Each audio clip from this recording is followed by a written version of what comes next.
Ahibazwe kandi hashimirwe umwami.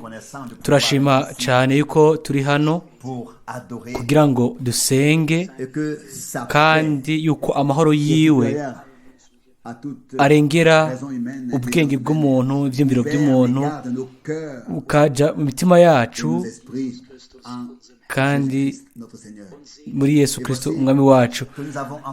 Raba ubu rero dufise ijambo. Igihe umwami yavuka haravuzwe ngo amahoro mu isi, mu bantu inezererwa. Hanyuma mu nyuma haca havugwa ngo amahoro ku bari hafi na kure. Nawe ubwiwe akavuga ngo ntimwibaze ko naje kuzanye amahoro, ko nazanye inkota. 2-3 n'ibindi. Mwese murazi ibyo byanditswe mu muryango umwe. Rero igihe dusomye Bibiliya ni byiza misi yose gutahura mbega Imana irikibwira nde, mbega niki kandi bijanye nande hano. Kandi kuno muhingamo sinza gufata umwanya munini, murabizi sindakira neza umubiri, murabibona. Ntegerezwa kwibungabunga, ariko ijambo ry'Imana nubwo rizanwa mu ntege nke, ariko ryo ni iry'ubushobozi kandi rirakomeye cyane, risohoza ico riba rirungikiwe. Sinzi, bindi ku mutima yuko twotahura neza Imana kuyu umunota wa nyuma, kandi twitondere ibyo yavuze byose kugira ngo tushire ibintu mu ngiro. Ibintu byose bitaturaba ku giti cyacu, ku bijyanye n'ubumenyi bwo hejuru canke bwimbitse, ibyo bintu byose twarabironse kandi turonka n'umunezero. Dutegereza kuronka n'ubuntu bwo kwakira ibintu nabyo bituraba. Kumbure twebwe ubwacu, jewe ubwanje bindaba, hanyuma mu nyuma hamwe n'ubwo butumwa ngo abizera, ubwoko bw'abizera batatu uko bahari, twese tuzomenya aho tugeze. Ntihazoba hakenewe ko umuntu umwe abaza uyundi. Abantu bose bazosoma neza inshuro 2 canke 3 bagasoma ubwo butumwa, ntibazosubira kugirana ibibazo ku bijanye n'aho bahagaze. Bazomenya Imana ari babwiye, kandi ntidushaka no gucira urubanza mwe ku bandi, kuko turi abantu buntu, turi abantu bibagira abanyantege nke. Twese dutegereza kwishira imbere y'urubanza rw'Imana. Ariko nk'uko twabyumvise hano mu ijambo ryatanguje, nashaka gusoma 2 canke 3 kuri iyo. Petero wa 5:5. De même, vous les jeunes, soyez soumis. Ngo namwe, Petero wa 5:5, namwe ukungu mugamburukire abashinga ntahe mwese, ngo mu byo muhuriramwo mukenyere ukwicisha bugufi kugira ngo mukorerane, kuko Imana igwanya abibone, ariko abicisha bugufi ikabaha ubuntu. Ngo mwese mwambare impuzu ariyo guca bugufi. Murabizi, umuntu agiye ku kazi arambara bihuye n'ibyo akora, kandi no mu ishengero ni uguca bugufi, niko dutegerezwa kwambara. kandi uguca bugufi, kwicisha bugufi imbere ya byose, ego mbere munsi y'ikiganza cy'ubushobozi c'Imana. Hanyuma hano haca havugwa ngo Imana igwanya abibone, ngo ariko igirira ubuntu abaciye bugufi. Agace ka 2 k'umurongo 5. Umurongo 6 ngo nuko mwicishe bugufi muri munsi y'ukuboko kw'Imana k'ubushobozi. Umuntu aticishe bugufi abishaka, agashaka guca bugufi munsi y'ikiganza cy'ukuboko kw'Imana, azotegereza guca bugufi munsi y'ukuboko k'umugwanizi. Ntidushobora tuba mu ruhande rumwe gusa canke tuba mu rundi. Nta kuba mu mpande zibiri umwanya umwe. Ntidushobora gucumagira mu mpande zibiri icyarimwe. Ariko Imana kuja ku ruhande rwayo. Ubu rero turabe ku murongo w'indwi, muyikorere amaganya yanyu yose kuko ibababara. Iryo ni ijambo rigoye kumbure cyangwa ritagoye, ariko gukoresha ibi bintu biragoye cyane. Kenshi tuba dushaka kwifasha ubwacu ngo tugenzure ibyo duhangayitsemwo, ngo dukemure ibibazo byacu, hanyuma uko dushaka kugenzura no gukemura, uko niko ibibazo bibandanya kugwira, uko niko haguma haba ibikenewe. Ariko nimba twashobora kwiga tukiga gushira ko ibituremereye kuri we, uwo atwitwararika, yoba twoshoboye twese tukabifata nta nkeka twofashwa. Tumushyire ko ibintu byacu byose tumushyire ko ibyacu byose, tumukore amaganya. Iri jambo naryo rirakwiriye kuba rihari. mu nyemere some muri Petero wa mbere 3. Sinza guteba cyane cyangwa ngo kuvuga ubutumwa, ariko ndasoma mu ncamake iyi mirongo yo mu byanditswe byera. 2 Pierre 1 verset 3. Petero wa Sa divine mbere puissance en effet nous a donné tout ce qui est nécessaire à la vie et à la piété par la connaissance de celui qui nous a appelés par sa propre gloire et sa propre vertu.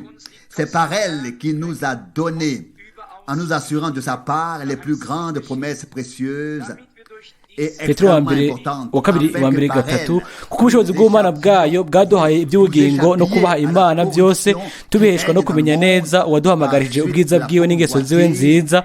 Ibyo byatumye aduha ibyo yasezeranye by'akaburarugero bihambaye cyane, kugira ngo bibatere gusangira n'Imana akameremere kayo, mumaze gucika muva mu iborero ryazanywe mu isi no kwipfuza. Igihe tuvutse ubwa kabiri dufise ubuzima muri twebwe, rero tuba dusangiye akamere k'Imana ubwayo. Hanyuma acavugwa hano ku murongo wa 5 ngo mbere kubw'iyo nyanduruko nyene ubwanyu mushiruke umwete wose, ngo mushe umwete wose, mugire ngo mushiremo umwete wose, ntimureke ibintu byose biba byikwega gusa, ntimureke ngo byizane gusa, ariko uko mwobishobora mubishoboye gushiramo umwete, ukwizera kwanyu mugushe ko ingeso nziza muzongere ko ubwenge mushe ko kwirinda mwongere ko ukwihangana mwongere ko kubaha Imana, kubaha kw'Imana mwongere ko gukunda bene data mukongere ko urukundo rw'abantu bose hamwe, ngo umwete wose ushoboka. Ibyo ntitubihabwa dusinziriye canke ngo twamanuye amaboko, ariko ni mu gutahura yuko ibyo bintu bikenewe cyane bikwiye, hanyuma tukaza imbere y'inyonga y'Imana tukavuga tuti Mwami, turashaka guhagara imbere yawe, turashaka yuko ibintu byose wasezeranije mu ijambo ryawe turashaka kubigira, duhe ibyo kubw'ubuntu.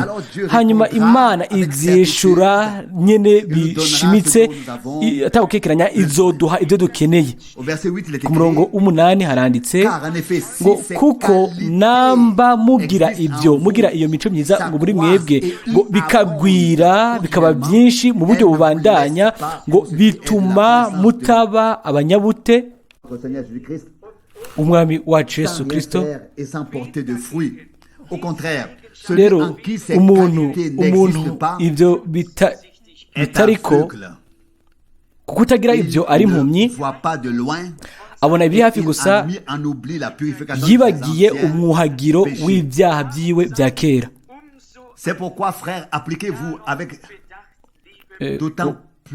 Kuko namba mugira ibyo bikagwira bituma mutaba abanyabute canke ingumba kuvyo kumenya neza umwami wacu Yesu Kristo. Kuko utagira ibyo ari impumyi, abona ibiri hafi gusa, yibagiye umuhagiro w'ibyaha byiwe bya kera. Nico gituma bene data mukwiye kurushiriza kugira umwete wo gukomeza ihamagarwa ryanyu no gutoranywa. Nimwakora ibyo ntimuzotsitana gatonyi, kuko nivyaba bityo muzohabwa bwose kwinjira mu bwami budashira bwa Yesu Kristo, niwe mwami n'umukiza wacu. Nimba akamere k'Imana hamwe n'ibivyamwa by'Imana bishobora kugaragara mu buzima bwacu, aho rero ukwinjira mu bwami budashira tuzobihabwa, kandi tuzoshobora kwegera imbere ataco twinona ataco dutinya tukaja kuri uwo munsi wo kugaruka kwa Yesu Kristo. Kandi si ibyo gusa, ariko tuzoba dufise n'umunezero. Ariko umuntu abura iyo mico, abura ibyo bintu, ibyo vyamwa. Hano turabwiwe yuko agwaye ubuhumyi, ntabona kure, kandi murabizi si vyiza, kandi no ngaha kw'isi si vyiza, sinavyiza na gato nyire mu buryo bw'impwemu. Birakwiye rero, hano hari ibintu bibiri, umuntu iyo mico ayibuze, ibyo vyamwa abibuze, uwo ibyo bintu atabifise bitari muri we, uwo muntu ni impumyi.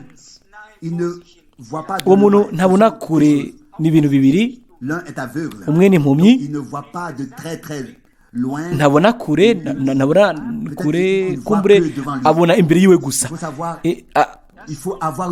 Birakwiye ko tubona ibintu neza, tukabona ibintu byose muri rusangi by'ibyo Imana yaduteguriye by'ukuri, ibyo yasohoje kuri twebwe. Imbere y'uko nsoma mu ncamake mu vyesho Yohana, nashaka gusoma ijambo ryo muri Yohana 9 iryo twasomye haheze akanya gato, kuko ikintu nyamukuru ni gutahura neza ijambo ry'Imana mu bintu byose, atari gusa atari nk'uko ubyumva canke ko genda byumva, ariko nk'uko Imana ishaka yuko turitahura. Hano mu butumwa bwiza bwa Yohana mu gice 8 umurongo wa 42 na 43, Yesu arababwira ati Imana iba ari so, muba munkunda, kuko jewe naje mvuye ku Mana. Mu Gifaransa ngo nasohotse mu Mana, ngo naje mvuye ku Mana, sinaje nitumye, ariko niyo yantumye. Niki gituma mutamenya imvugo yanje? Nuko mudashobora kumva ijambo ryanje. Ngiki ikibazo cyose gihari.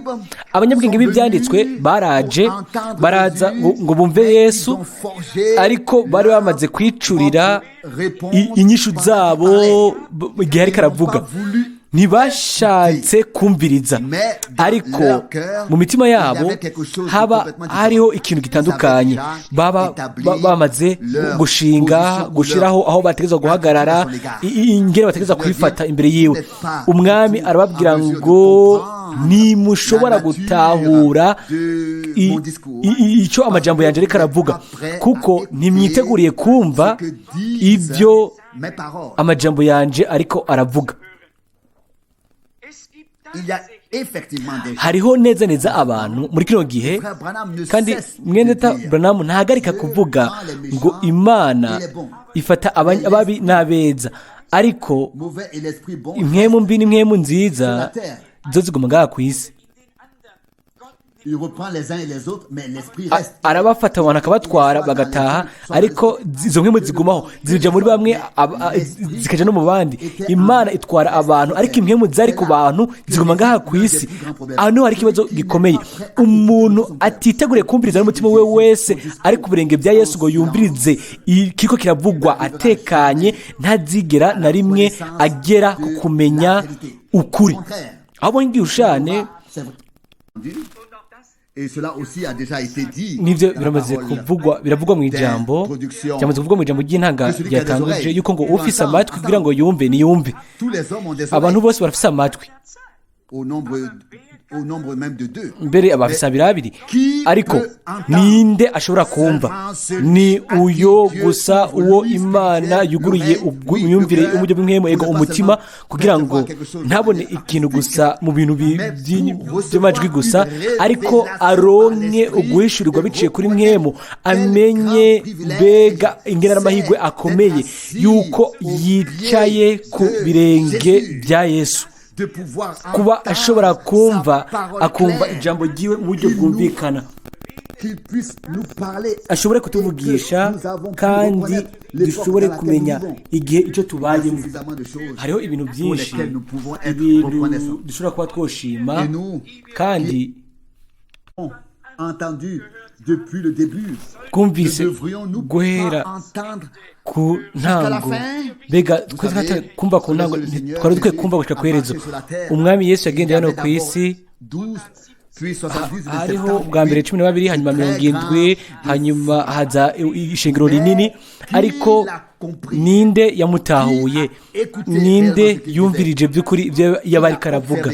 Ninde yabyitondeye? Ninde yabikoze? Kandi mwumvirize ijambo rihari ubu rero mu byesho Yohana 2:3 bwigwa abanesha, si abantu muri rusangi, ni ishengero mugabo misi yose hakaca habwirwa mu buryo bushasha, bikabwirwa abanesha.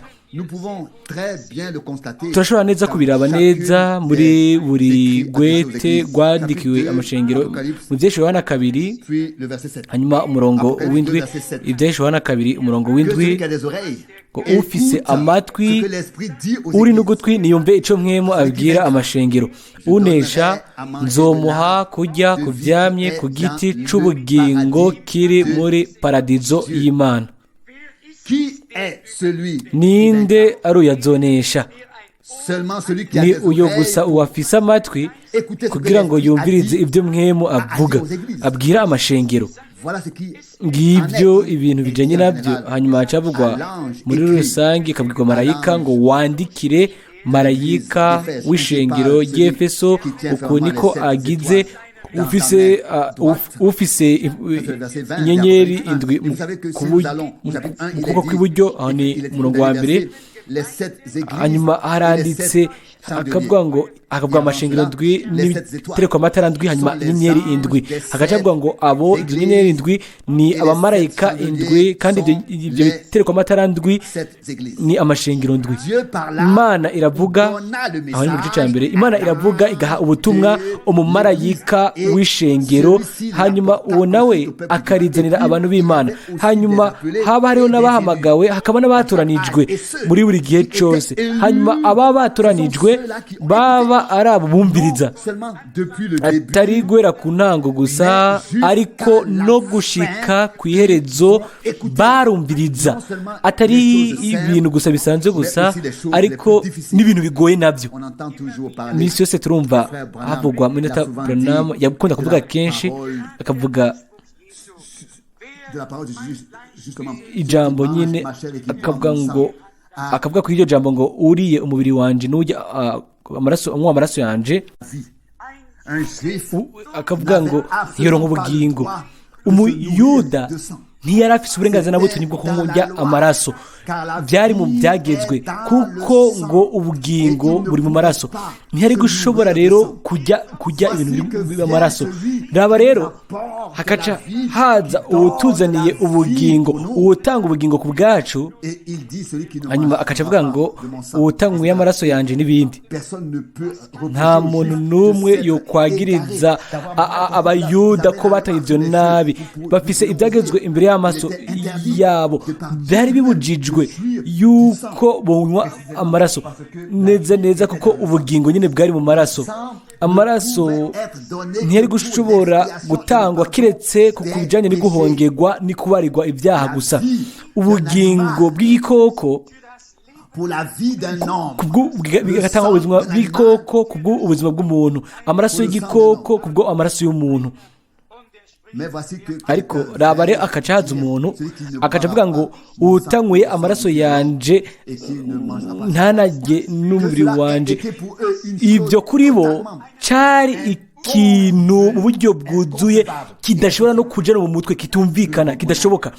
Twese turatahura neza iyo twokwiyumviriye gato turi nk'abayuda. Mbega byari biki? Hari abantu bakikije Yesu batiyumvira ku byo abayuda biyumvira, bo bari baratahuye, batahura uwo ariko arabavugisha ngo ni Mesiya, kandi ibyo avuga biba ari iby'ukuri. Twobitahura cyangwa tutobitahura.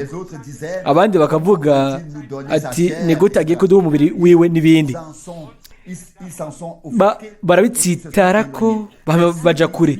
Ariko abakurikire Yesu, abamukurikira by'ukuri, bo yari imvugo imvugo basigiye aho ariko bagumanye n'umwami. Hanyuma Petero yaravuze aya majambo meza, aravuga ngo mwami be twoja hehe, wewe nyene niwe ufise amajambo y'ubugingo buhoraho. Nimba twebwe twarahunze igihe cyose tutatahura ikintu, notangura nkatondeka inshuro nari kuba narahunze inshuro, kumbure nawe inshuro nyinshi wari kuba warahunze. Mbega kubera iki ntitwa tuciye hano? Twicara hano kubera ko dushaka kwizera, tukizera gushika ku iherezo ibyo Mwemu abwira amashengero. Kandi murabizi neza yuko Mwemu avuga acishije mu kanwa k'umuntu, kandi aravuga biciye ku ijambo. Mwemu ntavuga mu bintu by'ugwijiji mu kirere, ariko avugira hano. Mwemu aravuga mu buryo bwumvikana biciye mu ntumwa zo mu ishengero. Kandi dusomye twitonze nk'uko twabivuze, ubutumwa bwabwirwa marayika, ariko ku iherezo ry'ubutumwa haca havugwa ngo ufise amatwi niyumvirize icyo Mwemu abwira amashengero. Ariko ku ntango ntihanditse ngo Mwemu wewe ngo bwira amashengero. Oya, ku ntango handitse ngo andikira marayika w'ishengero. Uwo marayika w'ishengero niwe biciye kuri Mwemu, niwe yahishurirwa ibitegerezwa kubwirwa ishengero. Aho rero ntiyaba akiri intumwa y'Imana ivuga, ariko yaba ari Mwemu w'Imana ubwiwe ariko aravuga biciye mu kanwa k'uwo muntu, nk'uko byanditswe ngo abantu bera basunitswe na Mwemu yera ngo baravuga. Ntibavuga ibyo bashaka kuvuga, ariko Imana yavuga ubwayo iciye muri bo, iciye kuri Mwemu wayo. Igihe cyose twemeye ibyo intumwa y'Imana ivuze, ibyo izaniye igihe cy'ishengero, aho niho twumviriza ibyo Mwemu aba ariko arabwira amashamba, ibyo ashaka kubwira amashengero. Nta kindi kintu twofatira ko atari uko two kwisubirira iyo twavuye, ariko ntitwasohotse muri Babuloni yose kugira ngo tuje tuyisubiramo. Twasohotse kugira ngo dukurikire umwami, nk'uko ijambo ryo mu byanditswe rivuga ngo mwebwe bantu banje, sohoka muve hagati muri bo, mwitandukanye, ntimukore ku kintu na kimwe gihumanye. Aho rero muzombera abahungu mumbere n'abakobwa. Aho rero nzobabera Imana yanyu. Imana ni Imana yacu, kandi iratuvugisha biciye ku ijambo ryayo. Munyemerere mperahereze shimika cyane irindi rimwe, kuko Yesu yabivuga kiriya gihe kwa Farisayo n'abanyabwenge b'ibyanditswe. Bigenda gute ko mudatahura ibyo imvugo yanje ivuga? Ni kubera yuko mutiteguriye kumviriza. Mbega ibyo byari biki? Uburyo bwabo bwo kuvuga bwari ibintu by'abantu bari baricaye ku birenge by'uwitwa Gamariyeri, ariko uburyo bwa Yesu bwari uburyo bw'Imana bwo kuvuga kandi bwo guhishura ibyari birimo mu mugambi w'Imana, mu nama y'Imana. Ni neza neza ibiba mu kino gihe cyacu ubu. Hariho ubutumwa bw'abantu buntu bw'ijambo, hariho n'ubutumwa bw'Imana bwo mu ijambo ry'Imana, kandi ubutumwa bw'ubumana bujanye no kuba two kumviriza icyo Mwemu ashaka kubwira amashengero, kuko si umuntu aba avuga, ariko biba bijanye no kuba ari kuba two kwishura, tukizeresha imitima yacu yose, tukabyizera ibyo bintu. Leta n'abashiki banje, umwami azogira umukuku mwiza cyane uzozamurwa uzojanwa mu bwiza, kandi ndizera yuko turashobora kubigiramwo umugabane. Guhimbazwa no gushimwa ibi by'umwami wacu Imana yacu, kandi ndemezwa cyane yuko ntituzohagarara hagati mu nzira, ariko tuzogenda twegera imbere ku bw'ubuntu bw'Imana yacu. Kandi nimba umwansi acitse ashavuye cyane akarakara, ego nashake amene uburake bwiwe bwa nyuma ku bwoko bw'Imana, ariko twibuke ijambo mbega ryanditse mu byinshi Yohana 12 ngo igisato cyahagaze imbere y'umugore kugira ngo kimire uriya mwana w'umuhungu igihe aze kuba asohotse, ariko umwana w'umuhungu navuka kugira ngo acaramigwa n'ico gisato. Uwo mwana w'umuhungu avuka kugira ngo azamugwe aje ku Mana, aje no ku ntebe yayo.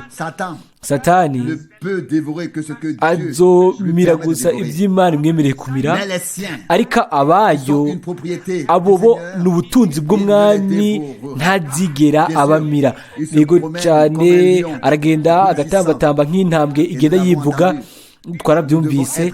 Dutegerezwa kuzibira amatwi ku byo Satani ahuma avuga, ariko tukugura amatwi tukaba dufise na ego nziza ku byo umwami ariko aravuga,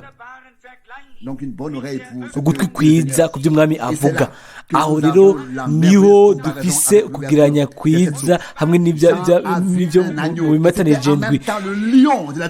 Yohana yabonye umwagazi w'intama, yari intambwe icyarimwe, aravuga ngo intambwe y'umuryango wa Yuda yaranesheje, y'umuryango wa Yuda.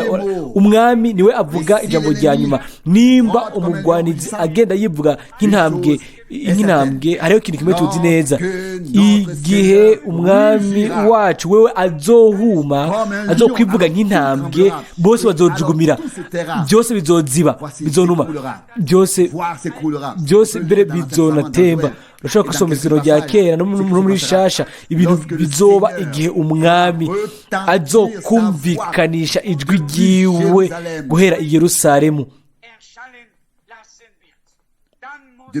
guhera i Yerusalemu i Siyoni. Rero ibisigaye byose bizoceceka, bimere nk'uko kuri wewe no kuri jewe guhera uyu munsi. Turabizi yuko n'umwami wacu ni intambwe yo mu muryango wa Yuda, yaranesheje kugira ngo afate igitabo, kugira ngo amenagure ibikimatanije, kugira ngo ahishure ibirimo. Hahiriwe uyo ashobora kumviriza kandi ashobora kwizera ibyahishuwe. Uwo byahishuriwe,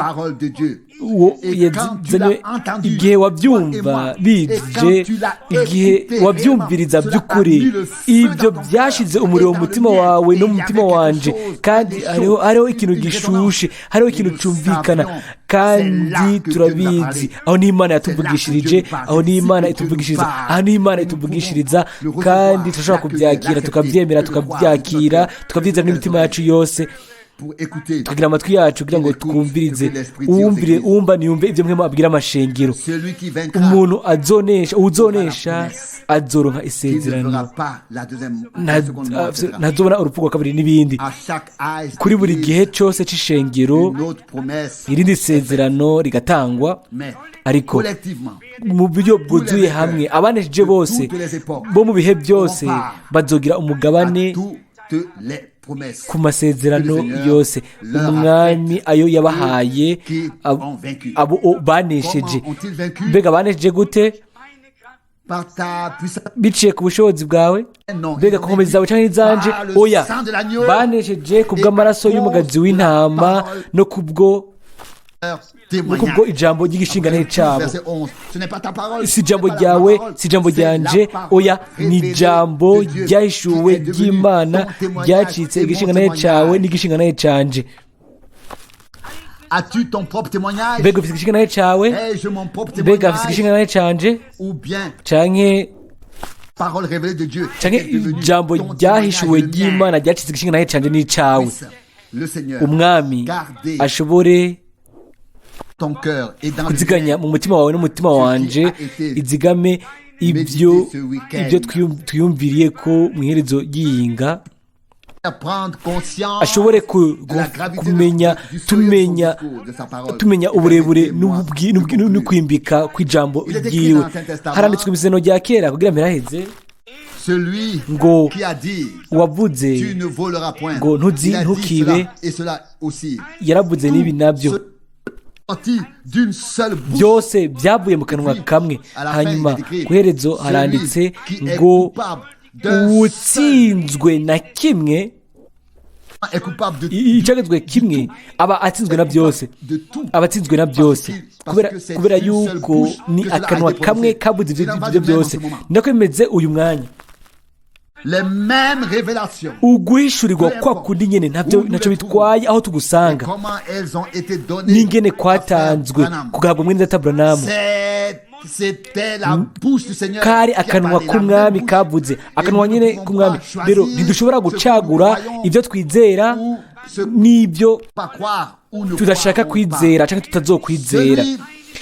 umuntu atsinzwe na kimwe, aciye ku ruhande rw'ikintu kimwe, azoba atsinzwe na byose. kandi